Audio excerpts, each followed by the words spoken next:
This is the image, the one that's been shared over 11 million times on Instagram, the one that built a 5 billion view empire on TikTok. A couple, let's call them Alex and Sam, sit at the edge of their perfectly converted van, legs dangling over a cliffside as the sun melts into the Pacific. It's the promise of absolute freedom, distilled into a single perfect frame. It's the dream that sold a generation on trading their cubicles for the open road. But look closer. Just past the warm glow of the fairy lights and the handcrafted wooden interior, another light is on. It's the piercing amber glare of the check engine symbol on the dashboard. A moment later, a notification flashes on a phone screen. Payment declined. This is the part of the story that doesn't get a filter. This is the financial reality of Vanlife. The hashtag promises a mortgage-free existence and escape from the 9-to-5 grind. But what is the real price tag on that sunset? What does true freedom cost? If you've ever dreamed of trading your desk for the open road, stick around, because we're about to break down the one thing that can make or break that dream: the money.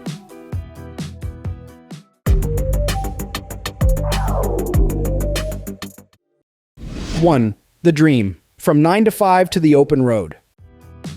For Alex and Sam, the dream began where so many do, under the fluorescent hum of a corporate office. Their days were a predictable loop of spreadsheets, lukewarm coffee, and a commute that stole 2 hours of their life every single day. The promise of Vanlife, scrolling through their feeds during lunch breaks, wasn't just about travel. It was an escape hatch. It was a movement that saw the number of van dwellers in the U.S. nearly double since 2020, a testament to a generation reevaluating what a successful life looks like. They saw a way to get out from under their city's suffocating rent, which for the first time was consuming 30% of the average income, and build a savings account while living. Their plan was simple, mirroring the advice of countless YouTube tutorials. They would sell their furniture, their car, and most of their possessions. They'd buy a reliable used van, and with a modest budget and a lot of hard work, build their home on wheels. They found what they thought was the perfect vehicle, a 2019 Ram ProMaster with 50,000 miles, a popular choice for its wide interior and relative affordability. The price tag was $25,000, steep but manageable. They budgeted another $20,000 for the conversion, a figure that seemed generous based on the highlight reels they'd watched online. Their total upfront investment, $45,000. Their total excitement, immeasurable. The first crack in the fantasy appeared at the hardware store. The lumber for their custom cabinetry and bed frame cost more than they expected. The high-quality insulation, a non-negotiable for surviving both desert heat and mountain cold, was another $100 to $400 they hadn't precisely budgeted for. Then came the electrical system. This wasn't a simple case of wiring a few lights. To power their laptops for remote work, a refrigerator, and a fan, they needed a robust system. A 540 amp-hour lithium battery bank, a 3,000-watt inverter, solar panels, and all the requisite wiring and fuses quickly ballooned into the single largest expense of the build, over $10,000. It was a shocking figure for a system that would be completely hidden behind the walls. Suddenly, their budget wasn't just tight, it was breaking. The little things became budget killers. The 2 ceiling fans were nearly $800. A reliable 12-volt refrigerator cost $1,800. The diesel heater, essential for making the van a year-round home, was over $2,000. And then there were the costs nobody talks about in the cinematic build montages, the thousands spent on tools they didn't own, on screws, adhesives, sealants, and protective gear. When the final receipt for the build was tallied, it was a gut punch. Their $20,000 conversion budget had swelled to over $25,000. Their total upfront cost wasn't $45,000. It was closer to $50,000, and that didn't even include the thousands in sales tax and vehicle registration fees. The money had to come from somewhere. The surplus was pulled from the healthy $15,000 emergency fund they had painstakingly saved for life on the road. Before they even turned the key for their first journey, their financial safety net had been cut in half. This is the first, and perhaps most critical financial mistake of Vanlife. It's a classic case of the planning fallacy, a cognitive bias where the sheer excitement of the goal completely obscures the tedious, expensive reality of the process. The dream of the destination makes you underestimate the cost of the journey. For Alex and Sam, their adventure had begun, but they were starting on a foundation far more fragile than they had ever imagined. 2. The reality, the unstable road of income and expenses. The first few weeks were pure bliss. Waking up to misty mountain mornings and falling asleep to the sound of crashing waves felt like they had hacked the system. The freedom was intoxicating. But as the miles accumulated, so did the receipts. The abstract concept of a monthly budget quickly became a relentless, high-stakes balancing act. Their old apartment life had high but predictable costs. Their new life had a lower floor but a terrifyingly high ceiling. Fuel was the undisputed tyrant of their budget. In months where they stayed put, exploring a single region, their fuel bill might be a manageable $400. But a cross-country dash to visit family, that could easily eclipse $1,000, a cost more than their old utility bills combined. Their grocery bill, which they assumed would plummet, held steady at around $700 a month for two people who like to eat well. Add in non-negotiable fixed costs, $150 for RV insurance, $300 for health insurance, and another $135 for a satellite internet plan, a necessity for remote work. Suddenly, their baseline monthly spend was hovering around $2,000 before they even paid for a single campsite or activity. The promised savings felt elusive, a rounding error rather than a revolution. While Sam picked up odd jobs and seasonal work, the bulk of their income rested on Alex's freelance graphic design career. And the reality of working from 70 square feet was a far cry from the laptop on the beach fantasy. It was the constant, low-grade anxiety of finding a strong enough cell signal for a client video call. It was the mental exhaustion of trying to be creative in a cramped public library or a noisy coffee shop because the van was too hot. It was the blurring of work and life where the office was also the kitchen, bedroom, and living room, making it impossible to ever truly clock out. Most stressful of all was the income precarity. Unlike a bi-weekly paycheck, freelance income was a roller coaster of feast and famine. Chasing down a late invoice from a client while trying to calculate if they had enough money for the next tank of gas was an emotional grind that the Instagram posts never captured.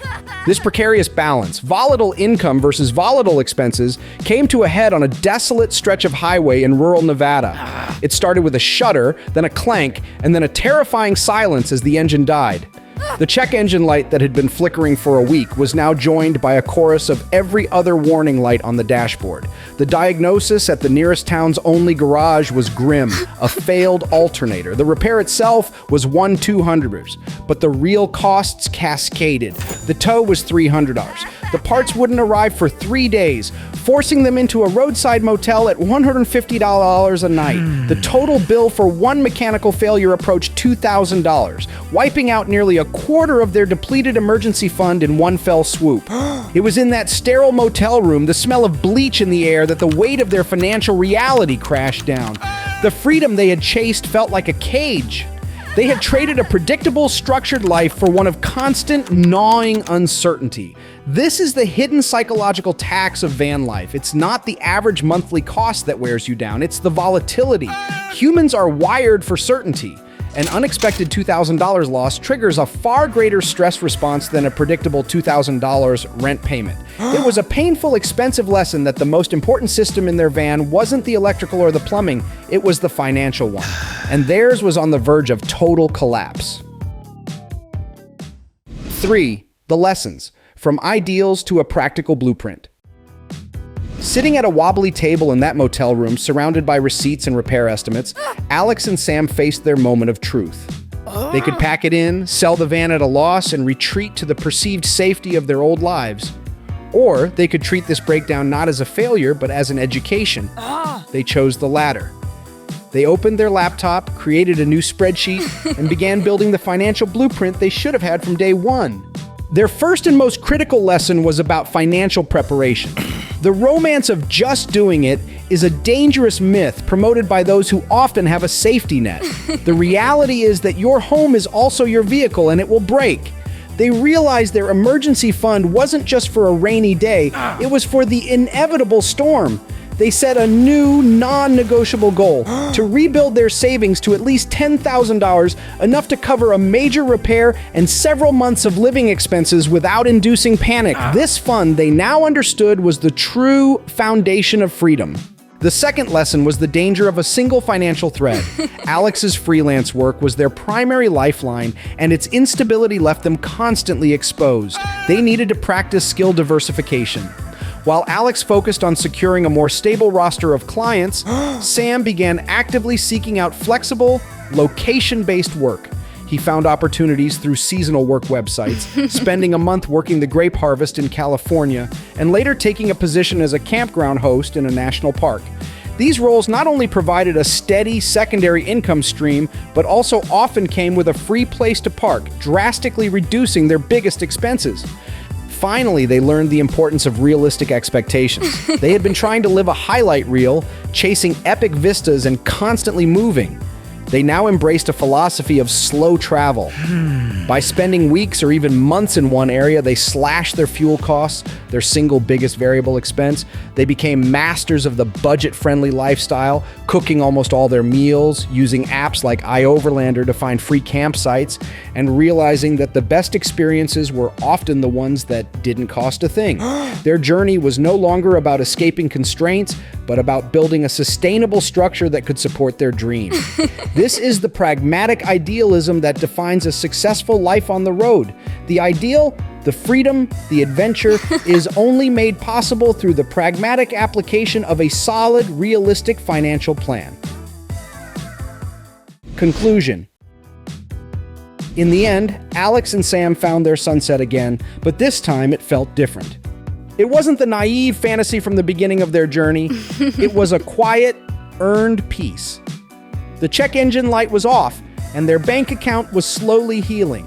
The summer van life story isn't a lie, but it is a story of trade-offs. The freedom from rent is traded for the relentless cost of fuel and the certainty of repairs. The freedom of the open road is earned through the discipline of a budget and the hard work of building multiple income streams. It's a lifestyle that can offer unparalleled adventure, but only if you acknowledge that the journey is financed by reality, not just dreams. A beautiful Instagram feed might inspire the journey, but a solid financial plan is what buys you the freedom to live it. What are your thoughts on the financial realities of alternative lifestyles? Share your experiences or questions in the comments below. And for more honest blueprints on navigating modern work and life, make sure you subscribe to GENSHIFT.